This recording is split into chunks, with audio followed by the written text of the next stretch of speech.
Voilà. Comme dit, nous recevons M. Tiburce Silver Ndebokolo. Il a écrit un essai de 182 pages paru en 2012 aux éditions ODA. Et dans ce livre, il parle de la vérité sur l'origine de l'homme noir et la clé de son expansion. L'auteur est avec nous, nous allons découvrir.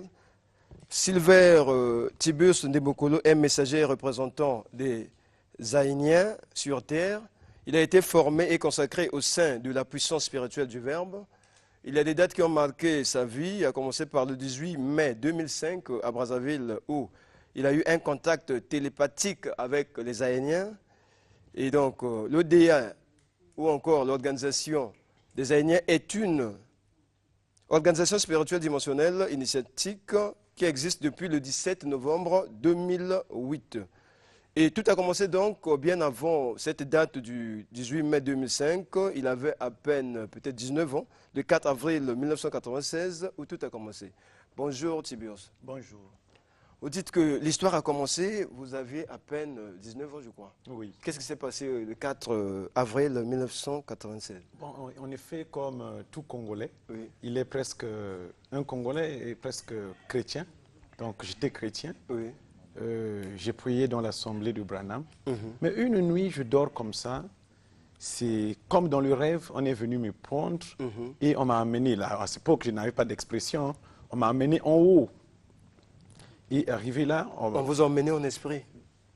Bon, c'est un rêve. Ah, c'est dans le rêve. Oui. Que dans le rêve là, qu'on m'a pris, on m'a emmené en haut, et on m'a fait rentrer quelque part, là où j'étais assis avec des gens. Ils m'ont inculqué la connaissance sur l'homme noir. Je priais dans l'assemblée de Branham. Donc, en revenant, quand je me réveille avec l'idée que je ne pouvais plus prier Jésus, je dois chercher une église des Noirs. Je change directement de ma croyance. Je dis, je dois chercher une église de Noirs. J'explique ça à ma maman me dit que, mais vraiment, tu vas repartir encore dans ces choses-là, là où tu es vraiment dans la vérité. Je dis, non, non. Dans ce même volet, j'ai rencontré quelqu'un qui m'a parlé un peu de la puissance spirituelle du Verbe. Alors, c'est une organisation spirituelle? Une organisation spirituelle, oui, qui existe au Congo, en RDC, un peu partout. Alors, comme j'ai déjà l'idée, j'ai déjà des choses que je n'ai pas des explications, il fallait que je cherche quelqu'un qui peut me donner des explications. Oui, oui. Alors, c'est comme on dit toujours, derrière un grand homme, il y a toujours un professeur. Donc, dans ma vie, j'ai reçu un professeur, pour moi, qui m'a aidé pour exprimer mon destin. Vous allez taire son nom, vous allez le dire? Non, ce n'est pas un secret. Oui. Ce n'est pas un secret. Il a fait de moi un homme. C'est Maître Nzabani Lucien, de la puissance spirituelle du Verbe. C'est lui qui m'a aidé à exprimer mon destin. C'est une vérité, je ne peux pas jamais taire ces noms-là. Vous êtes resté chrétien pendant combien de temps? 4 ans. 4 ans. Oui, 4 ans. Bon, après, voilà, en évoluant, j'étais obligé d'aller vivre auprès de mon maître qui m'a aidé à épanouir, à exprimer mon destin. Et voilà, le 18 mai 2005, comme je l'ai écrit dans le livre Le Vegastune, j'ai eu le contact avec les extraterrestres par son orientation, effectivement. J'ai pu bien gérer ce contact et j'ai été béni, consacré en tout ce qu'on peut faire. Donc, 2 ans plus tard, après, bon, j'ai abandonné la spiritualité. Prendre le mystère de la spiritualité, c'était le 3 novembre 2003. Là, je suis parti comprendre le mystère de la spiritualité. Donc, de 98 jusqu'en 2003, là, je partais seulement comme une église, comme chacun de nous peut aller. Comme à l'église catholique, chacun peut aller, mais il peut décider d'aller aussi au séminaire. Donc là, le 3 novembre 2003, j'étais parti là pour me faire former. Et le 18 mai... La formation en tant que telle, qu'est-ce qui s'est passé réellement? Quand vous êtes parti au niveau de la puissance spirituelle du Verbe, qu'est-ce qui s'est passé? Vous avez d'abord des visions. Qu'est-ce que votre maître vous a dit? Que c'était un contact avec les extraterrestres ou bien ça vous avez découvert ça plus tard? Donc au départ, quand j'arrive, quand il me reçoit le 3 novembre 2003, il me dit qu'il y a un principe. Quel que soit ton destin, nul ne peut devenir maître sans passer par un maître. C'est un principe. Tu ne peux jamais devenir maître en lisant un livre. Même le livre là, même si tu vas le lire, tu ne vas jamais devenir maître. Mais il faut vivre avec un maître. Rien qu'en vivant avec un maître, rien qu'en vivant comme ça, il y a de ces choses qui se transmettent. Rien qu'en vivant comme ça, il y a de ces choses qui se transmettent. D'accord. Vous parlez des choses un peu complexes dans votre livre. Par exemple, vous parlez de l'expédition. Pour vous, le Dieu de Noir n'est pas le Dieu de la Bible. Il y a eu donc des premiers Noirs ou encore des extraterrestres qui ressemblent aux Noirs. Et ils ont fait une première expédition pour venir, c'est pas créer la vie des Noirs ou c'est pas, qu'est-ce qui s'est passé. Vous parlez de la mission qui était à la page 47 et il y a eu un vaisseau Weir-93. Est-ce que vous pouvez nous expliquer ça exactement? Qui était le commandant de bord? Effectivement, l'histoire de l'humanité est vraiment tronquée. C'est-à-dire que ce n'est pas qu'au commencement Dieu créa l'homme et la femme, Adam et Ève. À notre époque, vous ne pouvez plus avaler de telles vérités. Parce que la vérité n'est que lieu de résonance pour une personne. Mais une vérité évolue au cours des siècles. Hier, dans les années 80, on nous disait que le sida était une maladie incurable. Mais aujourd'hui, tu ne peux plus dire ça à quelqu'un. La vérité est relative, la vérité est en train d'évoluer. Voilà. Donc, les vérités de l'époque passée, on a écrit la Bible aujourd'hui, ça fait beaucoup d'années. Jésus est venu selon le calendrier grégorien aujourd'hui, 2018 ans. Mais Moïse a existé 500 ans avant Jésus-Christ. Donc, ce qu'il va dire aux gens ne peut pas être avalé aujourd'hui. Voilà, vous allez dire des choses qui vont bouleverser les gens aujourd'hui. L'origine de l'homme noir, ce n'est pas le fils de Cham, ce n'est pas tout ce qui est dans la Bible. Il y a combien de couples blancs qui existent dans le monde? Pourquoi ils ne donnent jamais un enfant noir? Comme il y a combien de couples noirs qui existent? Pourquoi ils ne donnent pas Allons-y avec cette première expédition, la mission Kéta. L'origine de l'homme qui existe sur la terre est extraterrestre. L'origine de l'homme qui existe sur la terre est extraterrestre. Donc, l'homme noir en particulier, je ne pourrais pas parler des autres races, l'homme noir en particulier vient d'une galaxie appelée Ain, qui se trouve à la 5e galaxie à côté de notre galaxie, la Voie lactée.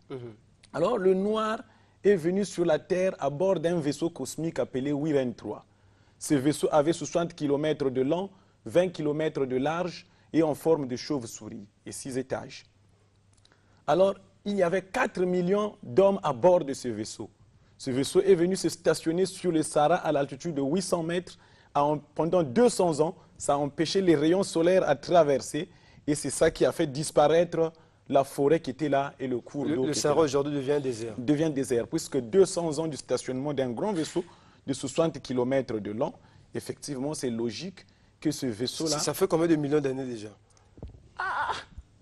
En termes d'années terrestres, c'est beaucoup d'années, beaucoup de millions d'années. Effectivement, beaucoup de millions d'années. Maintenant, le commandant de bord, c'était qui, cette mission? C'est Lucifer. Lucifer. Oui. Et vous allez lire toutes les versions de la Bible, le nom de Lucifer ne s'y figure pas. Le nom de Lucifer est venu avec le blanc dans la bouche parce que le roi Léopold II dit « Faites tout pour que le noir oublie leurs ancêtres, qu'ils n'adorent que les nôtres, qu'ils ne l'écouteront jamais. » Ils sont très conscients que quand nous allons adorer leurs ancêtres, ils ne nous écouteront pas. C'est comme toi, tu viens invoquer les ancêtres de ma famille.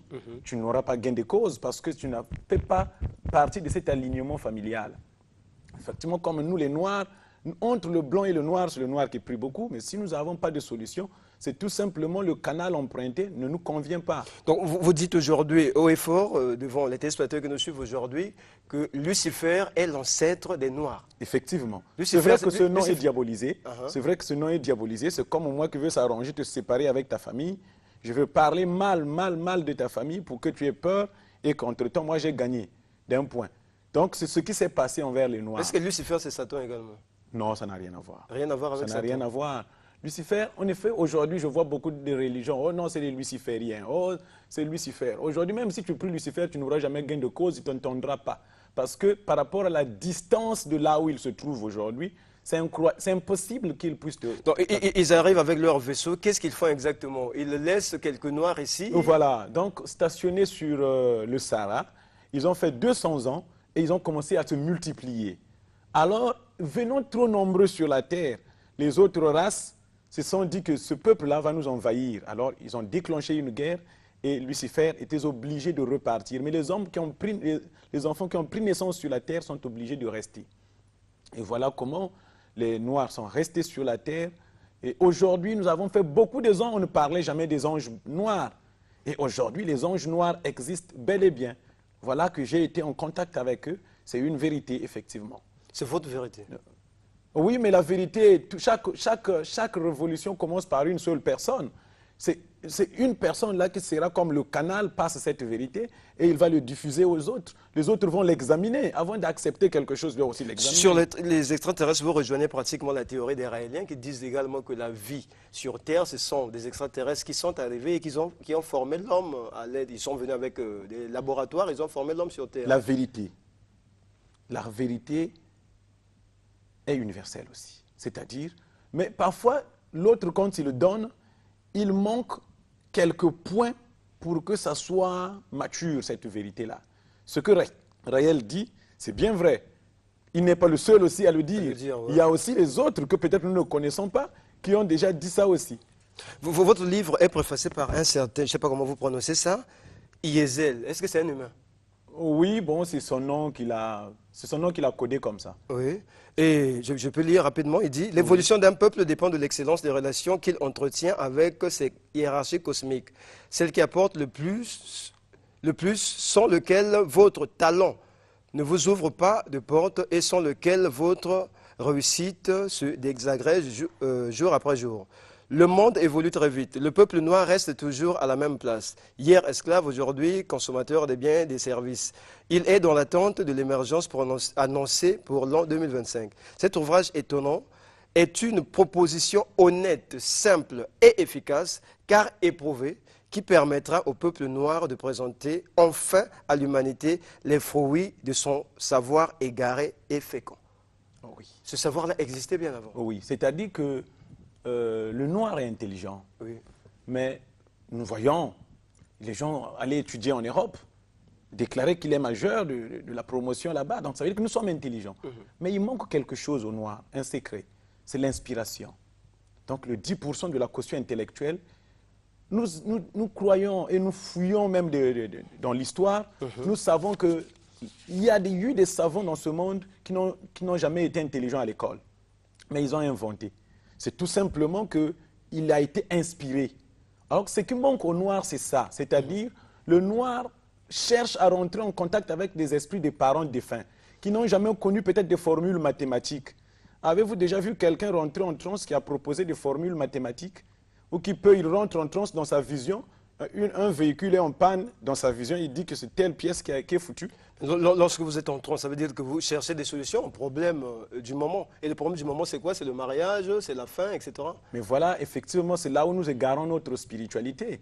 Mais ailleurs, est-ce que leur spiritualité tourne autour de ça, du quotidien? Mais la spiritualité pourquoi amener... se comparer aux autres peuples? Quand vous parlez de la race noire...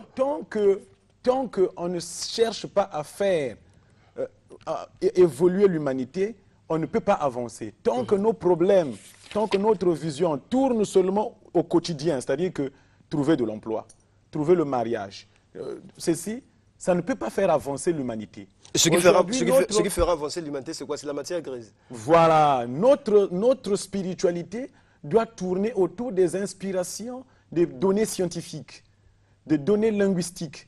Nous devons chercher de telles inspirations. Mais dans votre ouvrage, vous ne proposez pas des solutions directes. Vous obligez les gens d'abord à intégrer l'ordre. Un livre reste un livre. Tu ne peux jamais devenir maître en lisant un livre. Je l'ai dit au départ. Voilà comment moi j'ai eu un maître. À la page 26, vous dites par exemple, car la vérité est que la suprématie des autres races sur les Noirs n'est pas due à la richesse de leur sol et sous-sol, mais à la matière grise. Oui, effectivement. L'Afrique est riche, nous le savons très bien. Oui. Mais qu'est-ce qui manque aux Africains de se développer eux-mêmes?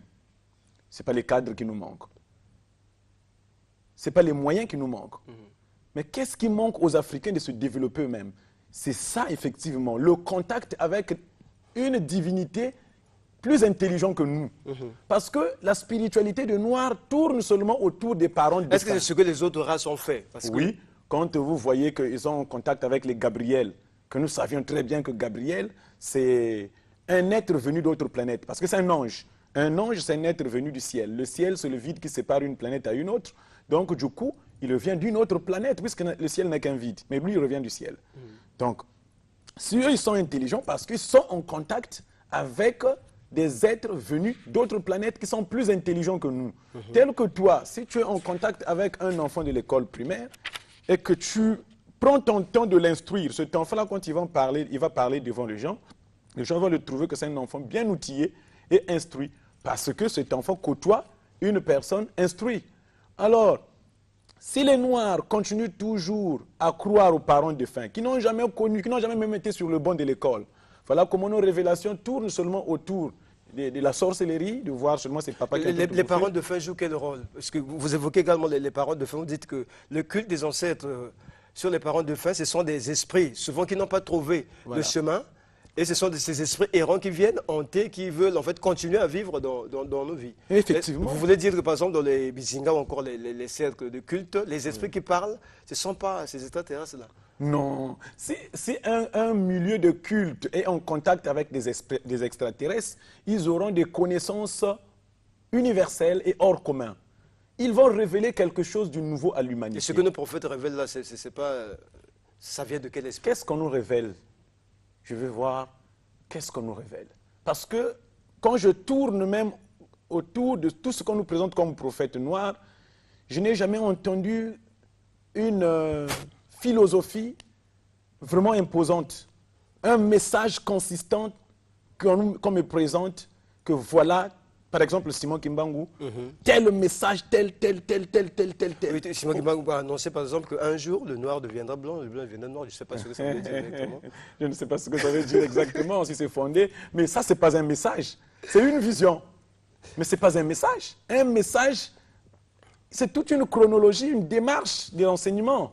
Et pour vous, le problème, c'est également la Bible et Jésus-Christ. Vous dites par exemple à la page 103, aujourd'hui, chaque rue abrite une église qui crie « Jésus est ici ». Les médias ne cessent de publier et de multiplier les émissions d'évangélisation. Tout cela pour plonger l'homme noir dans la misère. C'est pas vrai. L'histoire, c'est-à-dire que les religions ne sont pas là pour plonger l'homme noir dans la misère. Vous pouvez nous expliquer ça? Entre le blanc et le noir qui prient beaucoup. Je n'ai jamais fait les statistiques. Voilà. Un dimanche, on va égorger un monseigneur en France. Ils ne sont que 5 dans l'église. Imagine au Congo, une paroisse où célèbre un monseigneur. Combien de nombre d'adeptes que tu peux imaginer? Est-ce que le but de la religion... Cela veut simplement nous dire... Oui, cela veut simplement nous dire qu'entre le blanc et le noir, c'est le noir qui prie beaucoup. Ça, on n'a pas à tourner la langue 1001 fois. Et le noir prie pourquoi? Le noir prie pourquoi? Mais quand quelqu'un souffre, il prie. Hein. Alors, malgré que nous prions, mais nous ne savons pas un vrai canal par lequel il faut émettre nos prières. À propos de ces canaux, vous dites que lorsque nous prions, par exemple, pour ceux qui prient Jésus-Christ, en fait, ces prières ne vont pas solutionner leurs problèmes, mais vont aider plutôt à solutionner les problèmes de l'Europe et de l'Occident. Effectivement, si tu peux transcender un dimanche, parce que la prière, quand nous prions, là, quand nous sommes en train de parler, la parole là se dissout, se transforme en lumière.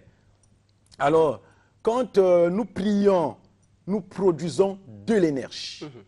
Ces énergies-là se fusionnent et forment une guirlande de lumière. Et cette guirlande de lumière produite par les Africains est détournée vers l'Europe parce que nous émettons sur les fréquences du blanc. Wow. C'est-à-dire ce monde est tracé par des canaux de races. Chaque race doit émettre par son canal. Or que le noir n'émet que sur le canal de blanc.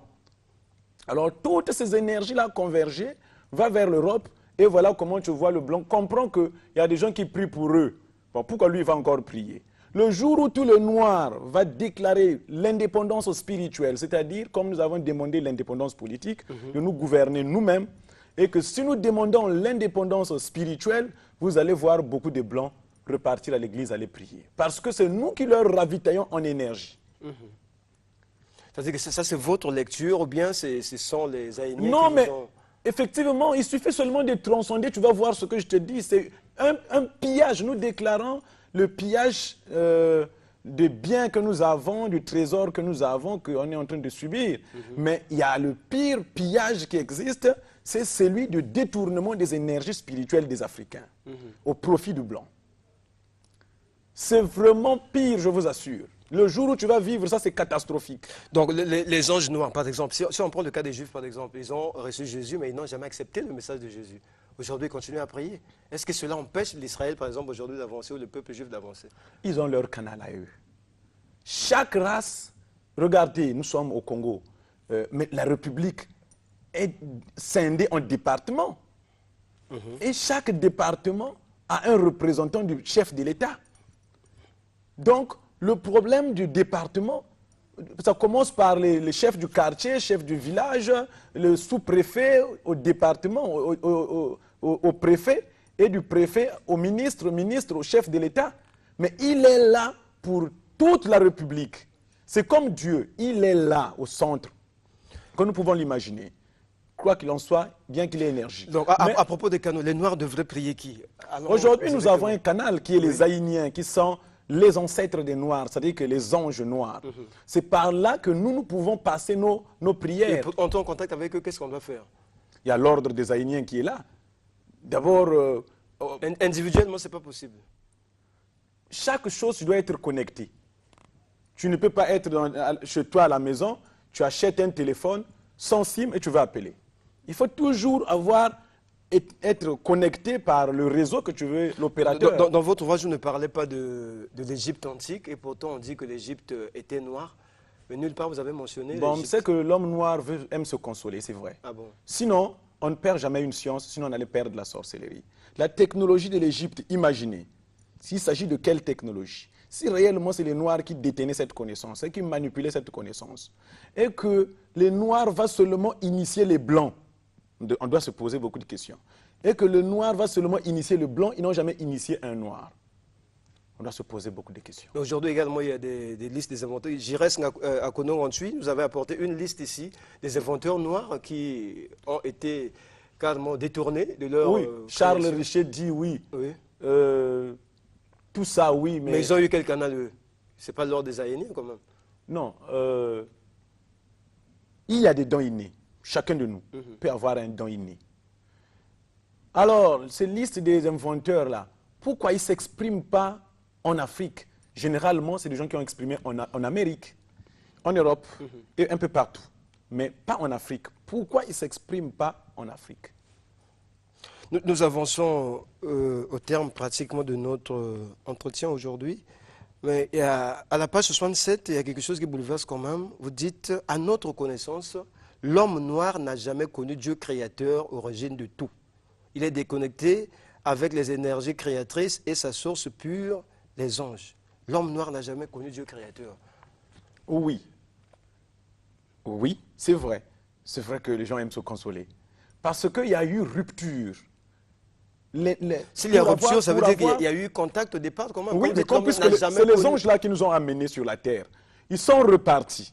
Quand ils sont repartis par rapport à la distance qui sépare une galaxie à une autre, et compter 5 galaxies, il y a eu rupture. Il n'y a pas eu contact. Donc, depuis la nuit des temps, on ne parlait plus des anges noirs. Si tu parles à un ange noir à un blanc, il va te dire que c'est un démon, c'est un Satan qui n'a jamais existé. Tu parles d'un ange noir, il va dire que c'est un démon, c'est un Satan. Mais alors, maintenant, ce vaisseau est arrivé, un vaisseau stationné sur notre orbite. Donc actuellement, il y a un vaisseau. Un vaisseau des extraterrestres. C'est la deuxième expédition. C'est la deuxième expédition. Oui. C'est vrai, j'ai eu la chance à Ouesso, j'ai déjà filmé la soucoupe volante des extraterrestres. Ah bon? Oui, oui, à une très basse altitude. Vous avez encore des images? Oui. Vous pourrez prochainement. Oui, prochainement, oui. Prochainement. J'ai des images que j'ai filmées à Ouesso, juste à la radio Béni de Ouesso, là. Alors c'est là où j'ai filmé les images de la soucoupe volante. À une très, très basse altitude. Ça, c'est le culte des ancêtres est limité et on nous parle souvent de Mpongutulendo. Est-ce que ce n'est pas le dieu des Noirs? Le Mpongutulendo. D'abord, Mpungu, c'est un dieu de fétiche. Voilà comment j'entends Mpungu Mvoisa, Mpungu Nsele. Mpungu, c'est un dieu d'abord de fétiche. Bon, je ne m'y connais pas trop dans les choses traditionnelles.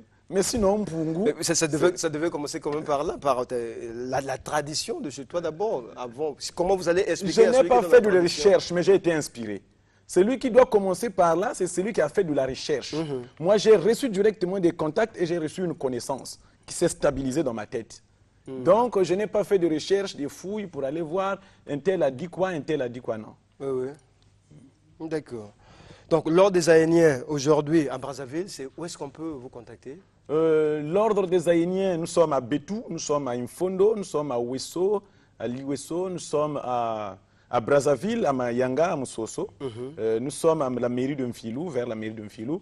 Nous sommes à Pointe-Noire, à Nkaïm, à Dingou, à Dolisie, à Pointe-Noire. Nous sommes aussi au Cameroun, nous sommes aussi au Togo, nous sommes au Burkina Faso et maintenant aux États-Unis et en RCA. Ah bon. Maintenant, pour les contacts, ici à Brazzaville, par exemple, on peut appeler quel numéro? 05 05 524 oui. 26 51, je répète, 05 524 26 51 06 977 70 18. Est-ce que vous accepterez par exemple de confronter votre vision des choses avec quelqu'un d'autre qui ne partage pas votre vision? C'est-à-dire que... Bon, pour aider la population, les téléspectateurs, mais sinon, est-ce que ça m'arrange? Parce que j'ai un message à donner. Ce n'est pas est-ce que perdre le temps? Parce que chacun de nous, peut-être que pour aider seulement les autres, mais sinon, chacun de nous, quand il vient ici, il croit en ce qui l'amène ici. Et l'ouvrage, on peut le trouver où? Bon, pour le moment, je n'ai pas un point de vente, mais sauf que l'ouvrage, chez moi, directement, quand vous m'appelez, vous aurez l'ouvrage. C'est vendu à 10 000 francs CFA. À 10 000 francs. Mais j'ai aussi un deuxième, c'est ça. Ça, c'est peut-être en rupture de stock pour le moment. Le Veta... La Veta d'Owen. Ouais. D'accord. Et pour Brazzaville, il n'y a pas une adresse là où vous vous réunissez? Nous sommes rue Samuel Banzouzi, numéro 15, à Moussoso. Donc, quand tu es à B52, tu descends tout droit. Donc, à Mayanga, B52, tu descends tout droit en bas vers le Djoué et que tu vas chercher rue Samuel Banzouzi, après l'église catholique, rue Samuel Banzouzi, numéro 15. À la mairie de Mfilou, rue Madia, numéro 50. D'accord. Nous pensons que prochainement, nous pourrons également vous avoir également ici, puisque vous avez dit beaucoup de choses, beaucoup de choses qu'on ne peut pas aborder en 30 minutes. Et tout le plaisir était pour Studio 210 de vous recevoir ce matin. Merci beaucoup. Voilà, chers téléspectateurs, c'était le livre du dimanche. Et donc, nous recevions Tiburce Silver Ndebokolo qui a fait un essai de 182 pages, le Vegastune, la vérité sur l'origine de l'homme noir et la clé de son expansion. Donc, on retient simplement que Lucifer n'est pas le Satan. Lucifer, c'est le Dieu des Noirs. Il faut atteindre ça comme ça, on peut le dire? Pas le Dieu des Noirs, c'est lui qui a amené les Noirs sur la terre. Mais le Dieu des Noirs, c'est qui? Le Dieu. Pour le moment, nous croyons à un être suprême qu'on appelle Ourman. C'est un extraterrestre noir. Très bien. Nous allons donc, les Noirs vont croire à Ourman et pour l'instant, on va essayer de comprendre si la femme doit enseigner ou ne peut pas enseigner. C'est le débat, le face-à-face, qui va opposer donc, le docteur Renaud Boris Mbota au pasteur Békou. Et bonne connexion donc à vous de suivi de cette émission. Mon frère, on peut se lever. Les amis qui sont là, pour nous rejoindre, venez rapidement.